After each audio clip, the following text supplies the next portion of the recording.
오늘 두 분과 함께하겠습니다. 김경우 인제대 백병원 교수, 최영일 시사평론가와 함께하겠습니다. 어서 오십시오. 안녕하세요. 예, 20명대로 진입한 지 이게 하루 만에 또 30명대가 됐는데 오늘의 주요 사안은 아무래도 종교 소모임이 될 것 같고, 물론 이제 확진자 통계상으로는 주춤한다고 볼 수 있겠습니다만 저희 매번 짚는데 이 숫자가 중요한 게 아니고 오늘 당장의 숫자가 중요한 게 아니라 얼마나 또 이 추세가 달라지느냐 이 부분이라고 늘 짚어주셨습니다. 일단 김 교수께서 현재 상황 좀 어떻게 짚고 계신지요? 네, 맞습니다. 10명이 발생하더라도 저희가 방역망 안에 있는 격리되어 있는 상태에서 발생하면은 차라리 큰 문제가 없는데 한 분이 발생하더라도 방역망 밖에서 감염 경로를 알 수 없는 확진자가 나올 때 그게 좀 우려되는 대목인데요. 예. 우리가 인천 부천의 물류센터까지 오기까지 이태원부터 경로를 따져보면 굉장히 복잡한 경로를 통해서 이어져 있는데요. 예.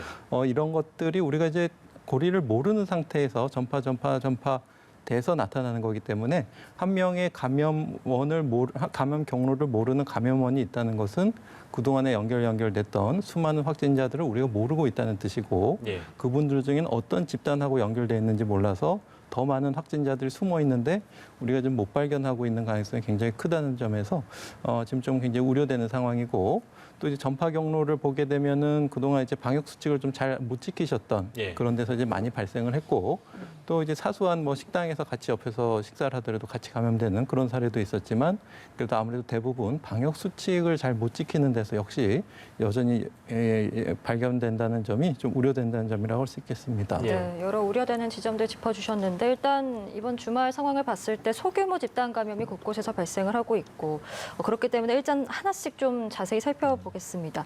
인천에서는 교회 관련 확진자가 지금 23명이 발생을 했는데 네. 인천 미추홀구 한 교회에서 열린 부흥회 모임에서 네, 이제 맞습니다. 집단 감염된 것으로 추정이 되고 있습니다. 네. 감염원이 좀 밝혀졌습니까? 처음에 확진자 한 명이 목사님이었어요. 그런데 개척교회 목사님이라 그 교회의 신도수가 2명밖에 안 되는 거예요. 그럼 이제 서로 이 일요일에 종교 모임을 했다 하더라도 확진자가 다 해봐야 셋인 겁니다.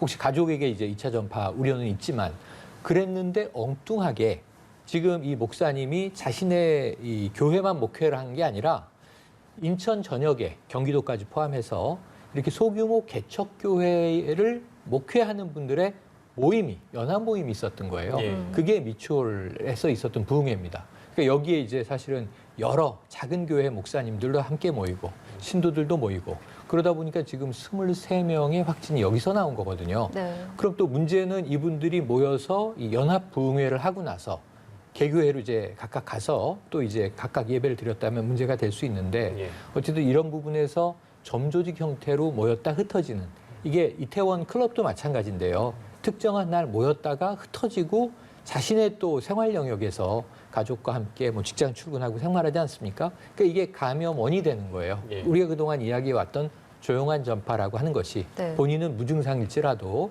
바이러스를 사실 한 곳에서 감염됐는데 본인이 모르고 일상 활동을 하다 보니까 예. 의도치 않게 전파되는 경우들을 계속 얘기하는 것이었는데 이 종교의 경우가 그렇거든요. 그러니까 신천지 대구교회 때도 어떤 문제가 있냐면 그 일주일에 여러 차례씩 이 교회에 모여서 그때는 굉장히 많은 신도들이 모여서 이제 집단으로 예배를 드리지만 그분들은 또 동료들에게 그분들 중에는 교도관도 있었고요. 심지어 보건소의 방역팀장도 있었고요. 예. 의료인도 있었고요. 예. 그런 부분에서 두려움이 컸던 거기 때문에 이걸 우리가 이게 소규모 집단 감염이라고 해서 예. 작게만 볼 일은 아니라는 생각이 듭니다. 예. 근데 이런 모임들이 아까도 잠깐 본부장이 언급을 했습니다만 각 종교별로도 있을 수 있고 사실 이런 소규모 모임들은 꼭 종교가 아니더라도 너무 많죠. 너무 많기 때문에 이런 거 하나하나 사실 다 하지 마라 전격적으로 우리 모임 갖지 말자라고 말할 수는 없겠습니다만 그 안에서 그 개개인들이 방역 수칙을 좀 잘 따라준다면 물론 이제 뉴노멀 방식이라든지 비대면 방식을 제안하셨습니다만 그게 어렵다면 마스크라도 쓰고 모임을 참여하는 것이 지금 당장의 가장 바람직한 방법 중에 하나가 될 수밖에 없겠네요, 교수님 그렇다면. 네, 그렇습니다. 그 점이 좀 아쉬운데요. 우리가 종교에서 그러면 이제 일요일 날 예배만 생각했지 그 중간중간에 일어난 소모임. 근데 사실 이런 소모임들은 우리 대구 신천지 교회 같은 경우에도 이제 예배가 있었지만 그 사이사이에 중간 소모임들이 많이 있었다는 거거든요. 교육을 하기도 하고요. 그래서 그런 것들을 통해서 더 증폭적인 효과가 있었고 사태가 진정된 후에도 알고 보니까 그런 모임이 계속 지속됐다는 것이 이제 발견이 됐는데 예. 그런 지속적인 소모임 통해서 얼마든지 말씀하신 것처럼 종교적인 목적이든 뭐 친목적인 모임이든 계속 전파가 일어날 수 있기 때문에 예. 일단 말씀하신 것처럼 충분한 거리두기 또 마스크와 손위생을 하면서 예. 비대면 접촉이 좀 이루어져야 될 것 같은 특히 지금 시기에는 그런 것들을 더 주의하셔야 될 것 같습니다. 네, 알겠습니다. 그 종교 관련 사례 하나 더 짚어보면 지금 경기 안양과 군포에서는 네. 최근에 그 제주도 단체 여행을 다녀온 일행 중 9명이 또 한꺼번에 확진 판정을 받았습니다. 특히 그 목자의 손자인 초등학생이 또 확진 판정을 받았는데 등교를 한 것으로 또 밝혀져서 지금 이 학교 사회로의 어떤 전파 가능성도 좀 크게 좀 점쳐지고 있거든요.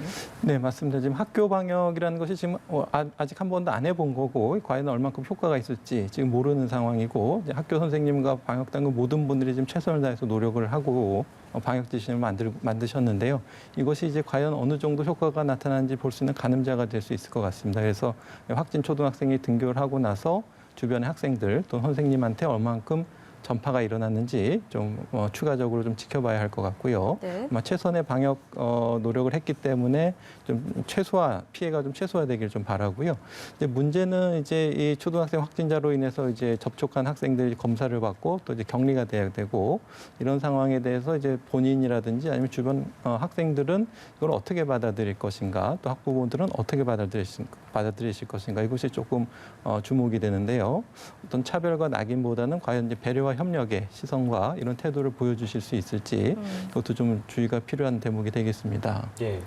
그 제주여행 갔을 때 경기교회 목회자 모임의 경우에는 6명이 모두 같은 렌터카 승합차에 동승했다.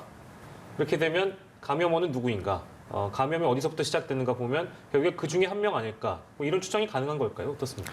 네, 그렇습니다. 지금 알려진 바로는 그 40세 여성분이 이제 29일 증상이 생겼는데 이분보다 먼저 이제 증상이 27일 날 생기신 분이 이제 61세 남성분이 계시고요. 예.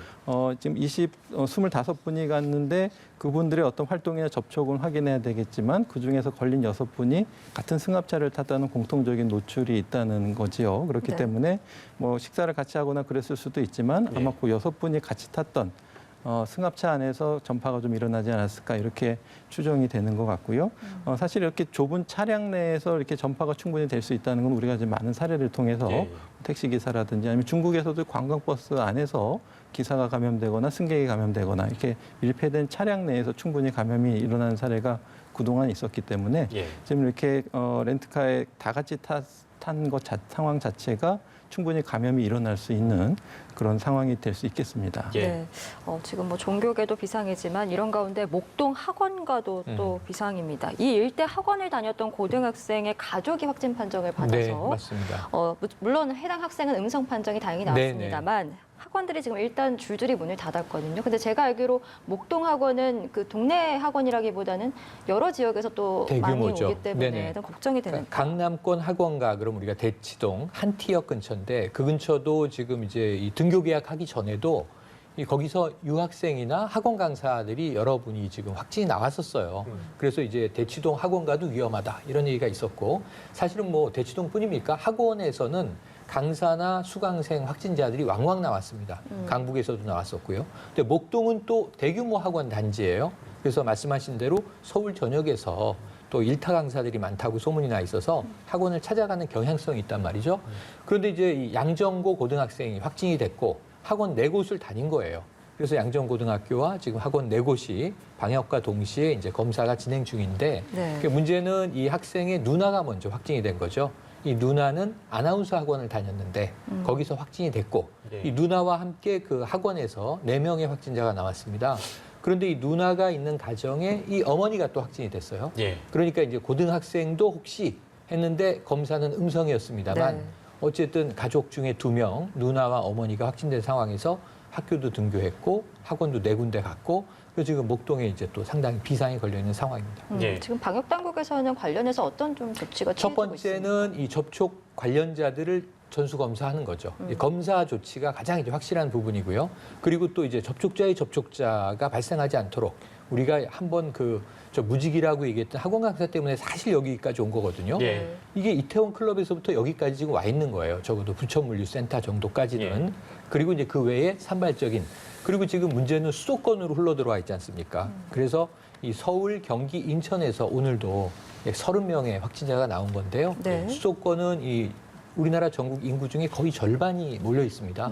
그리고 일단은 공간 대비로 인구 밀집도가 아주 높죠. 네. 사실 서울에서 지금 이 방송국 밖으로 나가도 사람을 마주치지 않고 5분 걸어갈 수가 없는 상황이죠. 맞아요. 그렇다면은 이제 나도 모르는 이제 감염이 있을 수 있는 위험 지역에 바이러스가 지금 이 고이고 있다라는 느낌이 들고 있기 때문에 예. 학원과 아까 이제 종교 집회 그리고 또 이제 이 콜센터와 대규모 작업장들 대표적인 경우가 물류센터와 콜센터 아니겠습니까? 그런데 우리가 부천만 이 주목하고 있을 때 PC방에서 접촉해서 고양 쿠팡 물류센터도 갔고요. 예. 그다음에 유베이스라는 콜센터 1,600명이 모인 곳도 이제 들어갔고요. 그리고 감염 경로가 불명확하지만 중구에 있는 이 금융권 콜센터도 또 확진자가 나왔습니다. 이런 상황에서 이제 내일 모레 또 이 등교가 시작되거든요. 예. 네. 그런데 이제 목동 학원가도 초비상의 상황이라 우선은 검사, 그 다음은 개인의 책임이 아주 큽니다. 손 씻기, 마스크 하기, 그리고 최대한 거리 두기. 예. 그 외에는 이제 이 확진자가 나온 경우에 철저한 소독인데요. 우리가 부천물류센터에서 봤지만 2-3시간 소독하면 들어가도 되는 줄 알았다. 이런 좀 터무니없는 얘기를 업체에서 했는데 네. 방역 당국은 소독 후 24시간 폐쇄. 그리고 나서 충분히 환기를 시킨 후에 들어갈 수 있다는 것을 원칙으로 정하고 있습니다. 예. 그 말씀 드려서 그리고 저희가 학교 얘기가 나와가지고요. 그냥 바로 학교 얘기로 넘어가겠습니다. 이제 3일에 고1, 중2, 초등학교 3, 4학년 등교를 하게 됩니다.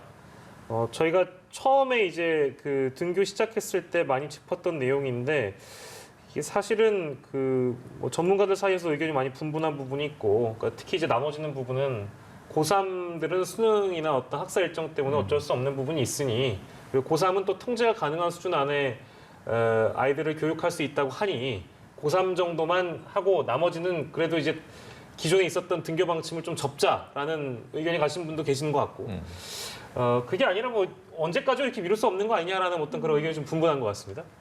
그러니까 단도직입적으로 여쭙자면 그러니까 이대로 지금 등교 계약이 지금 시기에 우리가 놓고 봤을 때 괜찮은 것일까 의문점이 좀 달리네요. 김 교수님은 어떻게 보세요? 네, 저희가 그래서 단계적인 등교 계약을 했죠. 그래서 예. 고3 먼저 해보고 잘 되는지. 근데 하면서 좀 여러 가지 시정 조치가 필요한 부분이 나왔습니다. 그래서 예를 예. 들어서 선생님들이 이제 학교 교육만 신경 써야 되는데 방역까지 신경 쓰기 좀 어렵다. 그래서 인력을 지원해 주기로 했는데 그것이 좀 어려운 상황들이 많이 발생했고 그러면 좀 그 보완하면서 좀 그다음에 순차적인 등교를 결정해도 되는데 지금 좀 많이 무리가 있는 것 같아서 그래서 지금은 오히려 이제 등교 인원수를 좀 최소화해 보자. 좀 예. 이렇게 가고 있는 것 같고요. 예. 지금처럼 이제 감염이 확산세에 있을 때는 아무래도 이제 막 걸리는 학생들이 많고 예. 무증상 감염이라는 것은 이제 새로 막 걸려서 증상이 나타나기 바로 전에 이제 감염력이 생기는 거거든요. 예. 그렇기 때문에 저희가 이제 열이 있거나 증상이 있는 학생들은 등교하지 말라. 그 선생님들도 출근하지 마시라 이렇게 하고 있지만은 증상 발생 직전에 증상이 없을 때는 자기도 모르게 출근할 수가 있거든요. 그래서 예. 물론 이제 무증상 감염자의 가능성에 대해서 충분한 마스크 착용과 손 씻기 이런 것들을 강조하고 있지만 학생들이 이제 통제가 안 되고 쉬는 시간이라든지 방과 후에 어떻게 하는지는 전혀 우리가 알 수가 없기 때문에 예. 일부 학생들은 거기서도 충분히 감염이 일어날 수가 있거든요. 예. 그렇기 때문에 지금 만약에 지금 현재 학교 방역이 좀 현실에서 충분히 이루어지고 있지 않다면은 보완점을 좀 충분히 검토해보고 만약에 정 안 된다면은 등교 계약을 좀 연기하는 것도 좀 한 가지 방법일 것 같고요. 예. 근데 조금 다른 얘기지만 이제 이게 수능을 위해서 한다고 했을 때 이제 12월 중순으로 예정이 돼 있다고 한다면 예. 분명히 이제 그때 이제 독감도 유행하고 뭐 대유행이 되면 예. 코로나19로 인해서 자가격리가 되거나 실제 감염된 학생들이 생길 거거든요. 예. 그 학생들은 어떻게 수능을 볼 때 공정한 기회를 잃었다고 생각할 수가 있을 겁니다. 예. 그렇기 때문에 어떻게 보면은 그 등교 계약을 고3들은 좀 일찍 마무리해서 11월 이전에 마무리해서 예. 추가적인 감염이 일어나지 않는 상태에서 입시를 준비하든지 예. 학사 일정을 조금 미리 좀 땡겨서 일찍 종료하는 것도 같이 좀 고려해봐야 될 것 같습니다. 예. 같은 질문 드릴 건데 최영일 평론가께서는 좀 어떻게 네. 보세요? 쉽지 않아 보입니다. 지금 사실은 뭐 교육당국은 할 수 있는 노력은 다 하고 있는 거죠. 예. 어떻게든 1학기를 온라인, 오프라인 병행해서 뭐 뉴노멀 방식이나 언택트 방식을 최대한 우리는 다른 나라에 비해서는 이제 상당히 발전해 있는 IT 기술을 다 동원하고 있어요. 그래서 한다고는 하는데 아까 말씀하신 대로 학생이나 학부모가 느끼는 학습 격차 문제가 쉽지 않을 것 같아요. 고3의 경우에는 지금 1학기를 완수한 건지 예. 아닌지 예. 이게 사실 좀 반토막은 날아간 거 아니냐. 예. 지금 사실은 뭐 5월 후반부터 5월 20일부터 등교했거든요. 예. 근데 그 사이 지금 불안불안하지 않습니까? 그 와중에 고3 확진자도 나오고 또 폐쇄됐던 학교도 있고 그럼 온라인 수업으로 돌아갔다가 또다시 등교하고 지금 그러다 보니까 지금 6월이면요. 기말고사, 중간고사도 쳐야 되고 기말고사도 다음 달에 쳐야 예. 되고 그다음에 이 수능이나 뭐 학력, 이 평가를 계속 쳐야 되거든요.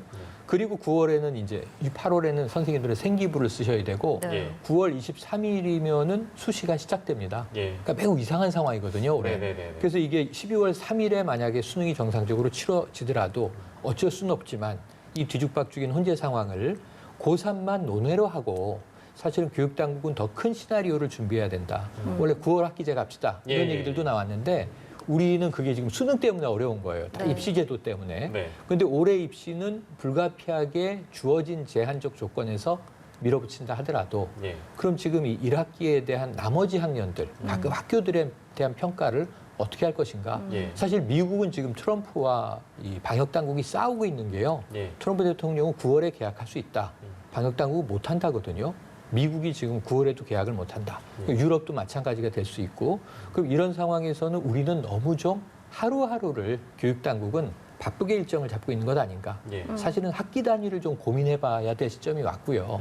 이 1학기가 이렇게 종료된다면 예. 2학기도 그냥 예정대로가 아니라 예. 조금은 더 큰 굵은 예. 시나리오를 고민하는 가운데 교육당국이 좀 이 여름을 준비해야 되지 않을까 하는 생각도 해봅니다. 왜냐하면 방역당국은 예고하기를 가을부터 대유행이라고 얘기하고 있잖아요. 예. 예. 심지어 이 일본의 노벨 생리학상을 탄 의학자는 내년 7월에 일본은 도쿄올림픽 못 한다고 얘기하고 있잖아요. 그럼 우리도 적어도 한 6개월에서 1년 단위로 예. 시나리오별로 대응하지 않으면 교육 현장이 이 정신없기는 한데 사실은 제대로 학업 수행은 되지 않는 상황 그리고 입시에서 치긴 쳤는데 예. 수능에 대해서 뭐 이 치고 난 다음에 불만들이 쏟아져 나오는 상황들을 예. 조금 미연에 방지할 수 있는 사전 시나리오를 교육 당국은 만들어야 한다. 예. 이런 좀 주문을 드리고 싶어요. 네, 네. 일단 등교는 시작이 됐지만 계속해서 불안하고 또 맞습니다. 걱정이 되는 지점들이 많습니다. 이런 가운데 전국 어린이집은 오늘부터 일단 문을 엽니다. 그 감염 예방 차원에서 지난 2월 27일에 이제 휴원에 들어갔고 지금 한 석 달 정도가 지난 시점인데 일단은 열기로 했으니까 그 아동과 보육교사가 좀 지켜야 할 필수 지침들은 무엇이 있고 또 어떤 대책들이 조금 더 보완이 되어야 된다고 보시는지 좀 짚어주시죠. 네, 맞습니다. 그래서 어린이집은 이제 학생들하고 달리 어린이들 스스로 이렇게 위생 관리하기 어려운 상황이고요. 또 마스크 착용하기도 어려운 상황이라서 뭐 질식이나 호흡곤란이 있어서 잘 표현하기 어려운 어린이들이 있을 수가 있거든요. 그래서 물론 이제 보건복지부에서는 이제 어린이집 방역 지침을 만들어서 준비를 하고 있는데요. 말씀하신 것 일단 교사들은 본인이 노출되지 않도록 최대한 그런 다중이용 시설 이용을 자제해야 될 것 같고 네. 또 어린이집 관리하는 것도 굉장히 꼼꼼히 특히 아이들은 이제 손 접촉을 이제 많이 하기 때문에 장난감이라든지 사용했던 침구 이런 것들에 대한 위생 관리가 좀 필요한데 또 일반적인 표면 소독으로 장난감을 이렇게 소독해서는 또 아이들이 그걸 또 입에도 갖다 댈 수가 있거든요. 그렇게 되면 조금 더 세세한 소독 관리 환기가 좀 필요할 것 같고요. 특히 그리고 어린이들이 이제 증상이 있는 아이들은 이제 저희 어린이집 오지 못하도록 이렇게 해야 되는데 그러기 위해서 이제 학부모님의 협력이 필요하고 각 가정마다 아마 체온계가 다 있어야 되는데 일부 가정에서는 체온계가 없는 집도 간혹 있거든요. 학생들도 그렇고 그래서 체온계가 없는 집은 좀 지원을 해준던가 해서 이제 어린이들의 체온을 잘 모니터링할 수 있도록 이렇게 해야 될 것 같고요. 아무래도 그 어린이집은 이제 일반 학교와는 달리 보다 좀 세심한 그리고 보육교사가 증상이 있어서 출근을 못한다고 하더라도 대체 인력이 같이 충분한 지원을 통해서 공백이 생기지 않도록 다양한 지원책이 필요할 것 같습니다. 예. 지원책까지 어린이집 관련된 거 저희가 짚어봤고요. 그리고 QR코드 얘기 저희가 해보겠습니다. 그 고위험 시설에서의 전자출입 명부 의무 사용.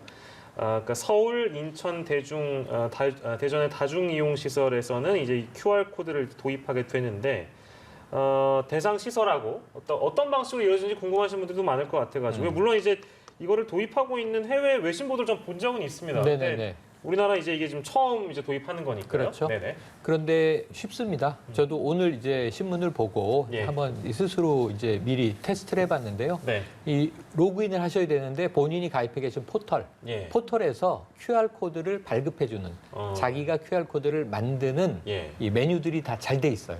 그대로 따라 하시면 예. 내 스마트폰에 QR 코드가 생성됩니다. 예. 그럼 어디 이제 출입하실 때 그걸 찍어야 되는데 먼저 출입 대상이 되는 곳은 8군데 고위험 시설이에요. 예. 우리가 너무나 뭐 지금 요즘에 계속 경각심을 불러일으키고 있는 유흥 시설들, 감성주점, 헌팅포차 이런 곳으로 분류된 곳, 네. 룸살롱 단란주점, 그리고 클럽 무엇보다 문제가 되는 그리고 이제 이런 꼭 주점 외에도 실내 스포츠 시설도 해당이 되는데 예.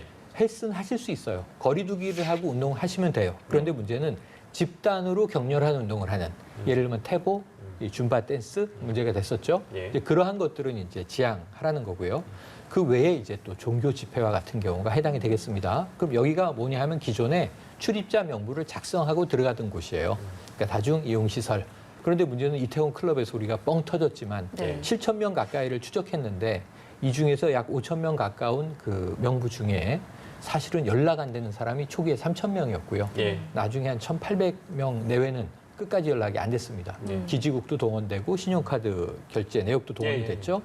그래서 우리 경찰이 이제 추적하기까지 나섰는데 자 문제는 이제 이런 곳들을 본인들의 개인 정보는 보호해 주면서 하지만 이제 정확하게 본인이라는 실명을 인증을 해서 이거는 이제 이 본인 기록과 업체 쪽 기록을 함께 이제 당국이 맞춰서 추적을 하는 겁니다.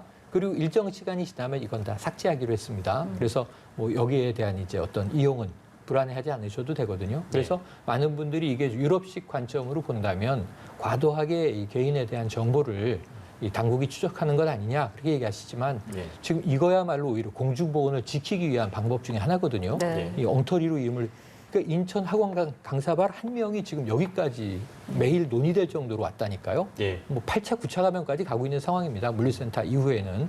그래서 그것을 생각을 해보면 우리가 사전에 다소 불편함이 있지만 이 정도는 감수해야 되는 것 아닌가. 예. 그래서 이번 주에 이 시범 기간을 거쳐서 19군데만 서울, 인천, 대전에서 시범 운영을 해보고 예. 괜찮다 싶으면 다음 주부터 예. 한 8일이나 늦어도 10일부터는 전체 이 고위험군에는 적용될 것 같습니다. 예. 네. 저희가 마지막으로 백신 이야기를 좀 해보겠습니다. 시간이 많지 않아서 좀 짧게 부탁드리는데 그 러시아의 한 연구소에서 주사를 하지 않고 코에 넣어서 이제 예방 백신을 하는 그 개발 방법을 지금 개발 중이다라는 소식이 들어왔는데 이게 어떤 내용이고 실제로 좀 근거가 있다고 보시는지도 좀 궁금합니다. 네, 이미 뭐 그 독감 백신 중에는 저희가 맞는 이렇게 사백신이라서 주사도 있지만은 또 생백신이라 해서 코에 넣는 게 이미 있었거든요. 네. 그래서 처음에 널리 쓰이다가 이제 사카 백신에서 이제 H1N1의 효과가 좀 떨어진다 그래서 널리 쓰이진 못했는데 얼마 전에 약독한 한 생백신 형태로 해서 이제 비강 점막에 직접 넣는 그런 백신은 이전에도 있었고 이제 코로나도 그렇게 아마 시험 연구 중인 것 같은데 이제 생백신이기 때문에 갖는 어떤 제한점, 어떤 비염이라든지 부작용이 있거나 임산부는 사용할 수 없다든지 그런 점들은 조금 고려해야 될 것 같고요. 효과가 있다면은 아주 기대해 볼 수 있을 것 같습니다. 예, 네. 개발 중인 상황인데 방식이 좀 독특해가지고 저희가 마지막으로 좀 짚어봤습니다. 오늘 두 분과 함께했네요. 김경우 인제대 백병원 교수, 최영일 식사평론가와 이 시간 함께했습니다. 고맙습니다. 고맙습니다. 감사합니다.